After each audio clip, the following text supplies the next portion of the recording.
Launch চালু হয়েছে, প্রথম দিকে প্রথম তেলাওয়াত চলে টিভিতে, অথবা মাওলানা সাইদি সাহেবের ওয়াজ চলে। হঠাৎ দেখি সিনেমা চলে আসছে, ভালো, বন্ধ করে দিলাম, অথবা আমরা একটু হাঁটাহাঁটি করি বাইরে। হঠাৎ দেখি আবার তেলাওয়াত বা ওয়াজ শুরু হয়েছে। আমি এটা দেখার পরে বললাম যে ভাই ঘটনা কি? একজন আমাকে বললো যে মাসুদ ভাই একটু বারান্দা দিয়ে দেখেন, সম্ভবত নদীর অবস্থা ভালো না। কোথার অবস্থা ভালো না?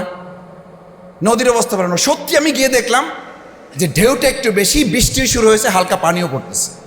যারা চা বিক্রি করে, ওই যে দোকান থাকে ছোট্ট স্টল, আমি ওদেরকে জিজ্ঞেস করলাম কি হয়েছে? বলছে স্যার আমাদের এখানে নিয়ম হইলো যখন একটু বন্যা বাদল থাকে তখন ওয়াজ চলবে। শুধু ওয়াজ চলবে না, আমার এখানে মায়েরা আছেন, আমার বোনেরা আছেন। দেখেন আল্লাহর সাথে মানুষের সম্পর্কের জ্ঞানের ভিত্তিটা প্র্যাকটিক্যালি আল্লাহ কিভাবে বাধ্য করেছেন আপনাকে। আপনি এর বাইরে যেতে পারবেন না। আমি বের হয়ে যখন মাঝখানে ফ্লোর দিয়ে হাঁটতেছি, আমার এলাকার এক লোক বলছে মাসুদ ভাই আপনি আসেন, একটু সাহস পেলাম। আমি বললাম কেন, কি হয়েছে? বলছে আমার সাথে আমার মা আছে। বৃদ্ধ মানুষ, বুঝতে পারে না তেমন কিছু, কিন্তু ভয় পাচ্ছে খুব। আমি বললাম কোথায় আছে, সালাম দেবো? বলছে না, সে নামাজে আছে। বলছে কি নামাজ পড়তেছে এখন? আমি বলছি যে আমিও তাকে জিজ্ঞেস করলাম যে মা এখন কি নামাজ পড়তেছেন? আপনি তো এশার নামাজ পড়েন নাই, তো এশার নামাজ পড়বেন? বলছে না আমি এশার, আমি এখন তাহাজ্জুদ পড়ব। দেখেন মানে সেন্সটা মানুষের। তখন সে হাসতে হাসতে বলছে আবার কিছুটা বিশ্বাস, যেহেতু মা, তার সাথে তো আর তামাশা করা যায় না।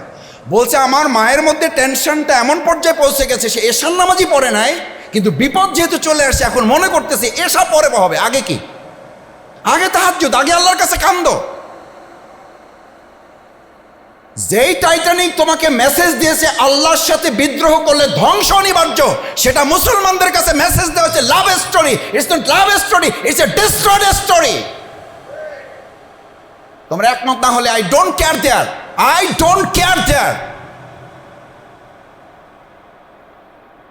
কেন? ওটার পাইলট মহোদয় এই আমার মতো এরকম, আমার চেয়ে এরকম এত আনস্মার্ট না, স্মার্টলি এসে ডিক্লার করেছে প্লিজ প্লিজ আর honourable passenger, eat drink and be merry, খাওয়া দাওয়া ফুর্তি করো, because it's not only Titanic, it's absolutely mini state, don't destroy it. কেউ এটাকে ধ্বংস করতে পারবে না। So eat drink and be merry, খাও দাও ফুর্তি করো, যা ইচ্ছা করো, কেউ তোমাদেরকে আটকাতে পারবে না।